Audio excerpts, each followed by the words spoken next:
We are back, and we are joined, as promised, by senior writer for The Athletic, covers the Raiders and the NFL, Vic Tafur. Vic, thank you for joining us, man, on somewhat short notice, but that's how these things go. Thanks for joining us. Yeah, no problem. How you guys doing? Good, man. Let's start here. As far as the Davantae Adams situation is concerned, I know you put out an article earlier today. I was reading through it, but this receiver situation, the show, and how he reacted on the show, is that what kind of got the ball rolling on the Davantae Adams maybe isn't happy thing? Because every time he's been in the media, I guess prior to that, and I was based on your article, there were definitely some issues before then, but every time he's been in the media prior to the receiver show, he's always said the right things. For sure. I think you kind of had to also, because you're trying to get your teammates on board, and I think there's always been optimism. I mean, like last year, the way it ended with Antonio Pierce comes on, they win some games at the end, and land cigars in the locker room, and definitely there were some positive vibes going, and they were hoping that carried over to this year. But again, the receiver show, all the things that happened in the past, I just think that maybe, at some point, I mean, he realized he wasn't on the same page with Antonio Pierce. I think he's had some problems going back to when he first got here, because he clearly came here to be. He was a Raider fan growing up. That's part of it. He wanted to play with Derek Carr, also part of it. But there's also a message to him that, hey, we're going to try and really make it go here and contend, and that never really happens. Talking to Vic Tafur, senior writer for The Athletic. Vic, I saw the availability for the Raiders was this morning, and I was going through your Twitter feed. Seems like Antonio Pierce really just wasn't going for any of the questions, just very much Bill Belichick, we're on to the next city. Did anybody get anything out of him on the Davantae Adams situation? No, I don't think we were. I think he kind of took the smart and measured approach. I'm not sure what he really can say there. Yeah, I liked the tweet. I was trolling, or no, it was a mistake, or no, it was somebody else. I don't know what he can say that makes it any better. So I think probably saying nothing is probably the best approach. I think clearly it is what it is. I mean, Davante's probably more than likely never going to play for the Raiders again, and they're going to find a trade partner. So why even talk about it at this point? Yeah. Vic, as far as Antonio Pierce is concerned, 2-2, the AFC feels like it's a bit wide open. I know the Chiefs are undefeated, but they just continue to lose players each and every game. What is the feeling around, I guess, Raiders media and in the building? What is the feeling on Antonio Pierce right now? Does it seem like everybody's still all in?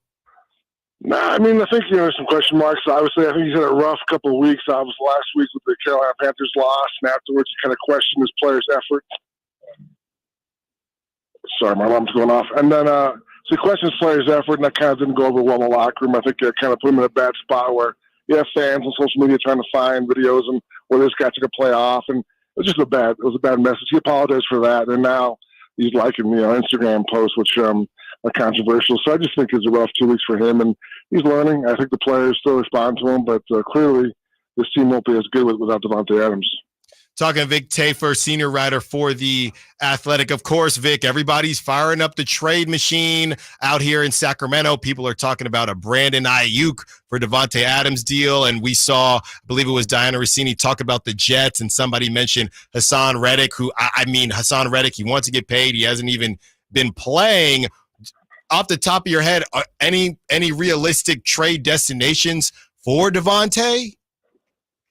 Well, the Niners thing would have been good before Ayuk signed, but now that he's signed, I think that's not really doable, because it'd be like the Niners have like an $18 million cap hit, plus you got to pay Davantae going forward. So I'm not sure that's doable, but that would have been a great swap, a month ago, 2 months ago. And you hear a lot of stuff about Aaron Rodgers and Jets and Derek Carr and the Saints, but my sleeper team is the Cowboys. I think the Cowboys are made like a push. I think they could use them. That's kind of it gets off of him as far as being, in the attention again, and also being on a good team. Vic, one more for you. As this domino falls, I think there are some Raider fans out there that are a little bit worried that there's another cornerstone piece that might get moved. If the Davantae Adams thing does happen, and it sounds like, based on what you're saying, what we're hearing, it will, how safe would you say Maxx Crosby is? I think he's pretty safe. I think he's a guy who he wants to be a Raider for life. And everybody says that, but I think I know he kind of threatened to leave if if Pierce wasn't brought back. But I think he's kind of their centerpiece. He's kind of the face of the franchise, and he's signed for a long time. And I think the hope for him is the defense can get better and kind of lead this team through this tough time. But I don't see Maxx going anywhere at all.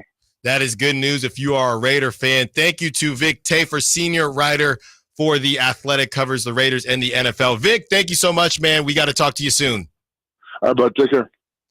That was Vic Tafur, senior writer for The Athletic. Great stuff from Vic. The Cowboys, just with the little, this is why I love interviews, because it's at the very end where you just never know, going from media day, when we talked to Mike Brown about the 2-guard position, and now talking to Vic, the very end. Now he's just saying he just is a sleeper team. There's nothing official there, but it makes a lot of sense, right? You just paid Dak, you paid CeeDee, and you're throwing to Tolbert and whatever's left of Brandon Cooks. They do need somebody else, and now CeeDee can still be your number one, and you have an opportunity to put Davantae Adams in a situation where he's the most elite, deadly number 2 receiver. I mean, I know it's a cliche, but the 1A, 1B thing could be real. I know a name, and if she calls this, I mean, she already is doing really well for herself. But if she calls this, that would be something. That would be something incredible. But I believe we played sound from Mina Kimes about a month, maybe 2 months ago, where she said, if the Commanders start cooking, they might look to just go all in again, make Davantae Adams that elite number 2 or number 1 to Scary Terry's number 1 or number 2 if Jaden Daniels looks like the real deal. And everything she has said has happened. So those NFC East teams, a lot of them are missing that secondary receiver. So who would be willing to go all in? And if you got to strike while the iron's hot. And if you are the Commanders, and if he doesn't go to the Cowboys, the Cowboys, kind of a mess. The Eagles, kind of a mess. And the Eagles, they got their 2 wide receivers, even though they can't stay on the field at the same time. So if you're the Commanders, you see an opportunity there to come out of nowhere and be the hot team and snatch some hearts, right? In this game, you don't really have time to waste. Now, we know Jaden Daniels is, especially if you're going after Davantae Adams, who turns 32 on Christmas Eve. So Vic Tafur, senior writer for The Athletic, says don't sleep on the Cowboys when it comes to the Davantae Adams sweepstakes. And yeah, as I was reading through Vic's article, essentially ever since Derek Carr, they moved off of Derek Carr, this has been bad. And in the article, he talks about Davantae Adams was already getting a bit, not sick of the situation, but his patience was growing thin when they signed Jimmy Garoppolo. And then Jimmy Garoppolo was terrible, and that's what we saw on the receiver. And then after that, the Gardner Minshew thing, I think Davantae Adams at that point just didn't think it was going to go well.